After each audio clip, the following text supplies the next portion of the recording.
కార్యక్రమాలు చూస్తున్నటువంటి ప్రతి ఒక్కరికి కూడా ప్రభువైన యేసుక్రీస్తు నామములో శుభములు కలుగునుగాక. దేవుని పరిశుద్ధ లేఖనములో నుంచి యెషయా గ్రంథములో 29వ అధ్యాయం 19వ వచనాన్ని చదువుతున్నాం. యెహోవా యందు దీనులకు కలిగిన సంతోషం అధికమగును, మనుషులలో బేదలు ఇజ్రాయేలు యొక్క పరిశుద్ధ దేవుని యందు ఆనందించెదరు. ఈ వాక్యములో పరిశుద్ధ దేవుని యందు ఆనందము కలిగి ఉన్నదని బైబిల్ చెప్తుంది.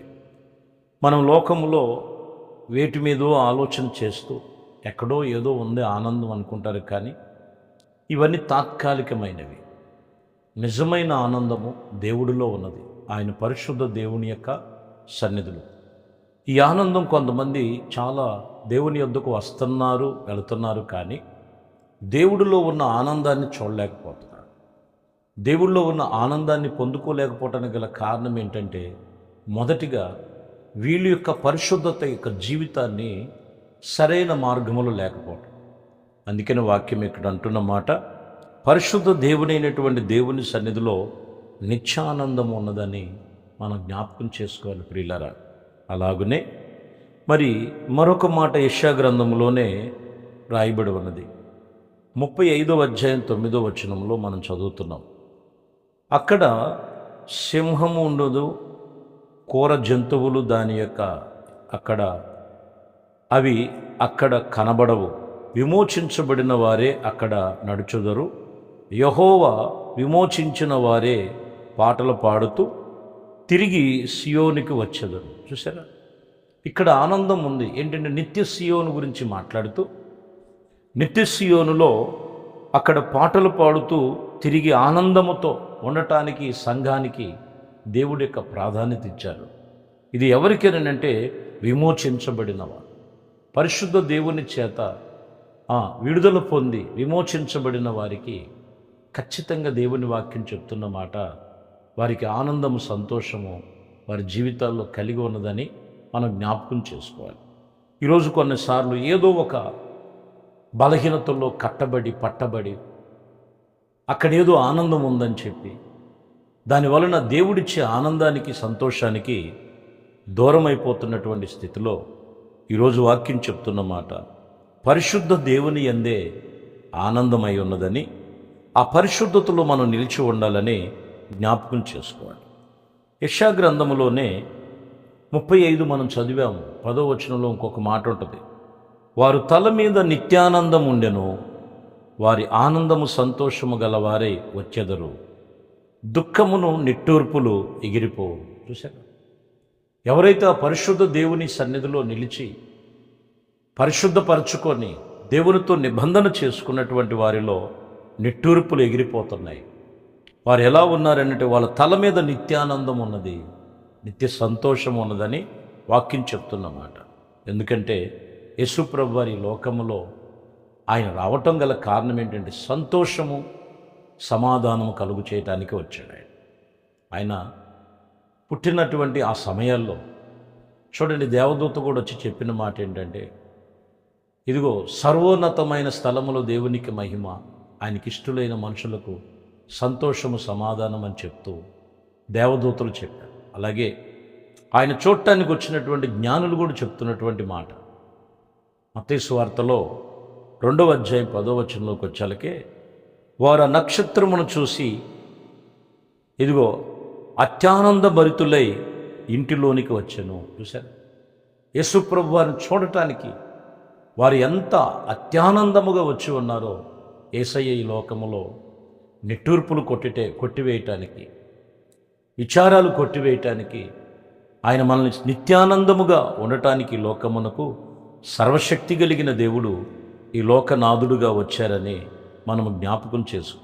ప్రియమైన దేవుని బిడ్డలారా, ఆ పరిశుద్ధ దేవుని యందే ఆనందం ఉంది, కానీ లోకములో దేని యందు సంతోషము ఆనందము లేదని, అరుదుగా ఉన్నదని బైబిల్ చెప్తుంది. 2 కొరింథీయులకు రాసిన పత్రికలో 7వ అధ్యాయం 4వ వచనంలో, మీ ఎడల నేను బహుధైర్యముగా మాట్లాడుచున్నాను, మిమ్మల్ని గురించి నాకు చాలా అతిశయము కలిగి ఉన్నది, ఆదరణతోనూ నిండుకొని ఉన్నాను. మా శ్రమ తట్టు మీకిచ్చినట్లు అత్యధికమైనటువంటి ఆనందముతో పోవచ్చు ఉన్నానని చెప్తున్నాడు. చూడండి, చివరి మాటలో చూస్తే అత్యధికమైనటువంటి ఆనందము, సంతోషము దేవుడిలో ఉన్నదని ధైర్యముగా దైవజనుడు సెలవిస్తున్నటువంటి మాట. కాబట్టి వాక్యం చెప్తున్నటువంటి విషయములో దేవుని యందే మనకు అత్యానందము, సంతోషము, సమాధానం ఉన్నదని మనం జ్ఞాపకం చేసుకోవాలి. ప్రియమైన దేవుని బిడ్డలారా, అలాగునే 8వ అధ్యాయం 2వ వచనంలో కూడా ఏలయనగా వారు బహుశ్రమలలో పరీక్షింపబడిన వారుగా అత్యధికముగా సంతోషించిరి, మరియు వారు నిరుపేదలైనటువంటి వారు దాతృత్వమైనటువంటి బహుగా విస్తరించబడి ఉన్నారు. ఎంత దాతృత్వమైనటువంటి హృదయాన్ని దేవుడు వారికి ఇచ్చారో.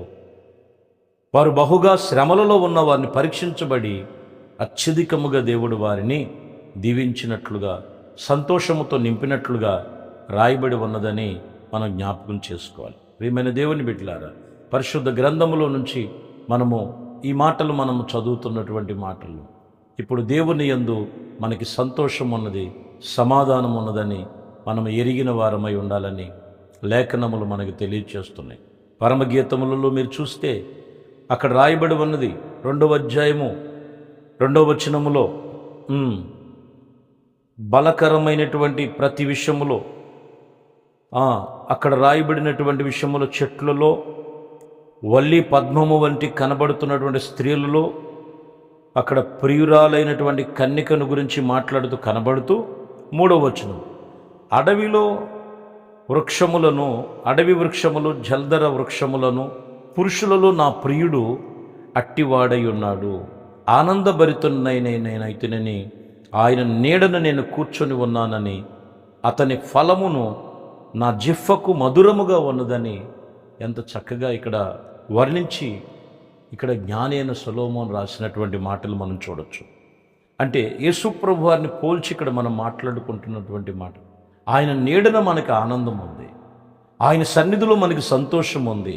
అత్యానంద భరితులముగా మనము ఆయన మన ప్రతి జీవికి జిహ్వకు బలము, మధురము యేసుక్రీస్తు వలనే. కాబట్టి ప్రియమైన దేవుని బిడ్డలారా, దేవుని యందు మనము ఆనందము, సంతోషము కలిగి అత్యధికమైనటువంటి దీవెనలతో ప్రభు సన్నిధిలో ఉన్నారు. చాలామందికి ప్రార్థనకి రావాలన్న బాధే, ప్రార్థన చేసుకోవాలన్న బాధే. సాతానుడు కొన్ని విషయాల్లో ఆ ఆనందాన్ని దూరపరిచేది ఎక్కడో తెలుసండి. ప్రార్థన చేసుకొనివ్వకుండా, ప్రార్థనకి రానివ్వకుండా, దేవునితో సహవాసం లేకుండా, ఎంతసేపు ఈ లోకంలో మనుషులతో, ఎంతసేపు ఆ లోకంలో ఉన్నటువంటి ఆ ఇచ్చినట్టు ఫోన్లతో గడిపేస్తుంటారు. ఎక్కడ లేదు ఆనందం. పరిశుద్ధుడైన దేవుని యందు ఆనందం ఉంది. నీ ఆనందము, సంతోషము అధికమవ్వాలంటే ఆయన నీడన మనము విశ్రమించినటువంటి వారమై ఉంటే ఆనందము, సంతోషము నీ జీవితంలో ఉంటుంది. ఈ అరుణోదయమే దేవుడు నీకు, నీ కుటుంబానికి నిత్యానందము కలుగు చేసి నిత్యానంద భరితులుగా నీ జిహ్వకు ఎంతో ఆనంద బలము దేవుడు మీ కుటుంబాలకు కలుగు చేయునుగాక. ప్రార్థన. పరిశుద్ధుడా, ప్రేమ కలిగిన తండ్రి, మహోన్నతుడా, మహా గొప్ప దేవా, మీ కొందనాలు అయా. మీ పరిశుద్ధమైన సన్నిధిలో భయభక్తులు కలిగి అయా, భక్తి శ్రద్ధలతో, ఆత్మ సంబంధమైన విశ్వాసముతో అట్టి ఆనందము మీ సన్నిధిలో ఉన్నదని ప్రతి ఒక్కరూ గుర్తెరిగి ప్రభా, మీ యొక్క సన్నిధిలో, మీ నీడలో, ఇదిగోనైనా నా ప్రభు అడవిలో జల్దర వృక్షము వలె, ఇదిగో నా ప్రభు నా ప్రియుడు, అతి సుందరుడు ప్రభు అయిన యేసుక్రీస్తు, ఇదిగో అతి కాంక్షణీయుడు మీ సన్నిధిలో నాయన నిలిచే ధన్యత ప్రతి ఒక్కరికి దయచేసి వాళ్ళ జిహ్వకు ఆనందము, సంతోషము కలుగునట్లు మీ కృప చూపించి సహాయం చేసి మహింపరచుకోమని ప్రతి ఒక్కరి కుటుంబాలకు ఈ ఉదయమే నిత్యానందముతో నింపి సహాయం చేయమని యేసుక్రీస్తు పరిశుద్ధ నామములో ప్రార్థించి వేడుకొనుచున్నాము తండ్రి. ఆమేన్. ప్రభువు మిమ్మల్ని దీవించి ఆశీర్వదించునుగాక. ఆమేన్.